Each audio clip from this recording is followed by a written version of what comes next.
तुम भी पिछले कुछ हफ्तों से विंटर आर्क की रील्स देख रहे हो अपनी फीड पर और तुम ये सोच रहे हो कि आज से जाऊंगा, कल से जाऊंगा या परसों से तो जिम पक्का स्टार्ट कर दूंगा। तो this is what can happen in 30 days, क्योंकि मैं 30 दिन तक जिम गया। So let's start from the beginning. तो मैंने विंटर आर्क चैलेंज स्टार्ट किया था 1 अक्टूबर से। तो उसके बाद आज है day 30 of the winter arc challenge. और इस वीडियो में तुम देखने वाले हो कि मैंने कैसे स्टार्ट किया, क्या चेंजेस हुए, मैंने रिकवरी के लिए कुछ यूज़ किया, डाइट क्या थी, या फिर what's next. So let's begin. तो स्टार्ट करते हैं वर्कआउट स्प्लिट से। तो मंडे को था चेस्ट, ट्यूसडे को बाइसेप्स, वेडनेसडे को ट्राइसेप्स, थर्सडे को शोल्डर्स, फ्राइडे को बैक और सैटरडे को legs and Sunday was a rest day.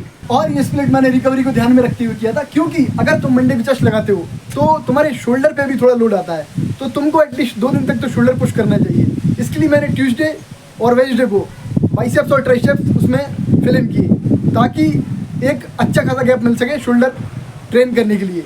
And उसके बाद अनदर ऑप्शन वाज कि हम बैक और लेग को भी उसमें पुश कर सकते थे, but back is a big muscle, मतलब तुमको उसके लिए एटलीस्ट 2 दिन का तो रेस्टिंग पीरियड रखना ही चाहिए, ताकि तुम्हारी बैक अच्छे से रिकवर कर पाए। तो उसके लिए मैंने बैक को फ्राइडे पे और लेग्स को सैटरडे पुश किया, ताकि सैटरडे के बाद एक Sunday as usual rest day है और बैक को भी 2 दिन मिल जाएंगे हमारे चेस्ट ट्रेन करने से पहले। So this was the workout split. और मैं एक वीक में एक ही मसल को ट्रेन कर रहा था, तो अगर मैंने मंडे को चेस्ट कर लिया है तो फिर चेस्ट अगले मंडे को ही होगा, उसके बीच में कोई डुअल स्विच नहीं था। तो चेस्ट एक बिगर मसल है, तो उसके लिए तो मेरी रिकवरी के लिए काफ़ी ज़्यादा टाइम चाहिए, और मैं कोई ऐसे एज अ रिकवरी के दूसरे सोर्स से यूज़ नहीं कर रहा था। सो उसके लिए मैंने वर्कआउट स्प्लिट को सिंगल डे पे ही रखा सबके लिए। ओके, तो अब वीडियो का हुक बन चुका है, so like now take it easily.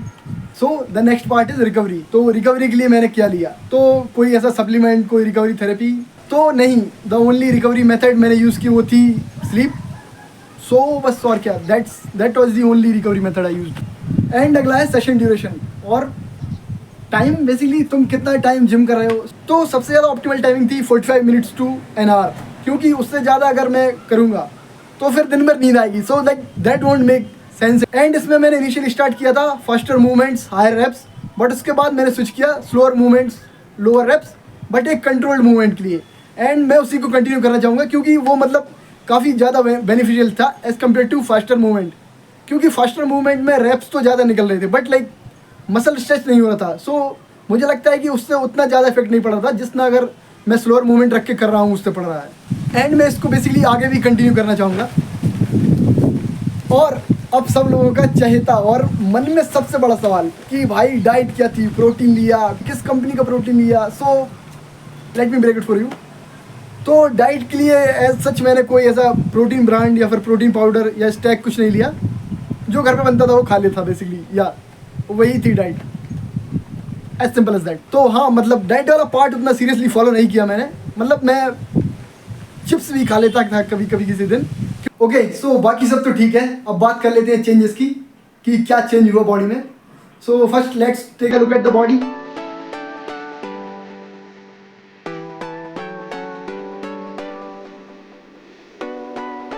So this is me at day 1 और this is me at day 30। तो आज भी मैंने अभी कोई वर्कआउट नहीं किया है currently. This is just pre workout body. This is how chest is looking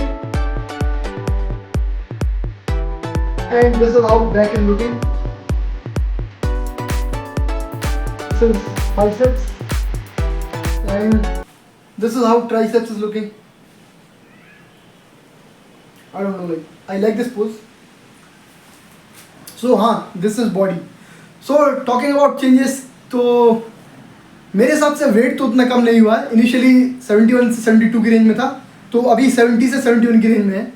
तो वेट के हिसाब से मुझे नहीं लगता उतना ज़्यादा चेंज आया, बट अगर मैं बॉडी फैट परसेंटेज से कहूँ तो मतलब आई कैन फील दैट कि मतलब हाँ, बॉडी फैट परसेंटेज तो कम हुआ है, मतलब कि मसल मास गेन किया है मैंने एंड फैट रिड्यूस किया है। बेसिकली मतलब रिकॉम्पोजिशन टाइप हुआ है बॉडी में, so that I can feel that. और अगला है बॉडी लाइक मोर बैलेंस्ड। अब मतलब कि जब मैंने इनिशियली स्टार्ट किया था तो मतलब मैं जैसे अगर बेंच प्रेस लगा रहा हूँ या इंक्लाइन प्रेस लगा रहा हूँ तो मुझे मतलब ऐसा लगता था कि वेट अनइवन आ रहा है, या फिर मतलब ऐसा बेसिकली ऐसा बैलेंस नहीं लगता था मुझे। बट अभी मतलब वो सही है, मतलब कि हाँ, मुझे लगता है कि हाँ, दोनों हाथों से मैं बराबर पुश कर पा रहा हूँ। और बेसिकली मतलब जब मैं मिरर में देखता हूँ तो मैं मतलब ऐसा कोई पैरामीटर नहीं है मेरे पास कि मैं तुमको मतलब उससे मेजर करके दिखा दूँ कि हाँ बैलेंस है, बट मतलब मुझे फील होता है बेसिकली। टी शर्ट पहन लेते भाई, ठंड लग रही है इधर पे। Okay, so the next one is sleep. तो मतलब जब मैं स्टार्ट किया था तब मतलब कि मैं इवनिंग में जिम जाता था, क्योंकि सुबह उठ नहीं पाते थे, तो जिम नहीं जाते थे। सो इसीलिए मतलब स्टार्टिंग इवनिंग से ही की थी। बट जैसे ही मैंने मतलब ये स्टार्ट किया था 1 अक्टूबर से, तब से मैंने मॉर्निंग में स्विच किया था। एंड मतलब उसके बाद एक बेसिकली स्लीप और रिकवरी का एक फ्लाईव्हील बन गया था कि मतलब तुम मॉर्निंग में जिम जा रहे हो तो बेसिकली रात को नींद आ जा रही है, तो तुम्हारी रिकवरी और फास्ट हो जा रही है। तो ऐसा एक फ्लाईव्हील बन गया था, जैसा कि मतलब एक विशियस साइकिल होता है कि मतलब तुम उसमें फंस जाते हो, तुम्हारा मतलब उसमें से निकलना बहुत डिफिकल्ट होता है। सो ये मतलब उसका ऑपोजिट है, एक गुड साइकिल टाइप बन गया है कि मतलब हाँ, सुबह जा रहे हो, अच्छी नींद आ रही है, उसके बाद रिकवरी अच्छी हो रही है। लेकिन मतलब ये वैसा नहीं है कि इससे निकलना आसान नहीं है। तुम मतलब कभी भी ज़्यादा देर तक सो सकते हो और तुम्हारा शेड्यूल मिस हुआ और तुम वापस उसी लाइन पे आ जाओगे जहाँ से तुमने स्टार्ट किया था। अब बाहर चलते हैं भाई। ओके, सो व्हाट्स नेक्स्ट, अब आगे क्या ब्रदर? तो first of all I want to clarify some things. तो मैंने जिम जाना स्टार्ट किया था 10 सितंबर को। तो अगले 10 नवंबर को मुझे ऑलमोस्ट 2 महीने यानी कि 60 दिन हो जाएंगे। तो मैं उसका एक और वीडियो बनाने वाला हूँ जो कि होगा I went to gym for 60 days. तो तुम अगर वो भी देखना चाहते हो तो you can subscribe to the channel. And now let's talk about what's next. तो अब आगे बढ़ते हुए बेसिकली मैं डाइट को इम्प्रूव करूँगा। I will cut on the cheat meals. Chips नहीं खाऊँगा चिप्स नहीं खाऊँगा। और अगला है द वर्कआउट स्प्लिट। तो वर्कआउट स्प्लिट सेम ही रहेगा, 6 डेज वर्कआउट, संडे रेस्ट। तो उसके अलावा अगर तुम्हारे पास कोई सजेशन है तो तुम उसे कमेंट कर सकते हो। अगर तुम्हें वीडियो अच्छी लगी या फिर तुम इससे रेजोनेट किए तो तुम वीडियो को लाइक कर सकते हो। और अगर तुम्हें मेरे पुराने डेली वर्कआउट की वीडियोस देखने हैं तो तुम चैनल को चेकआउट कर सकते हो। और that's it for today. Okay bye, see you, peace. हवा चल रही है भाई बहुत भयंकर।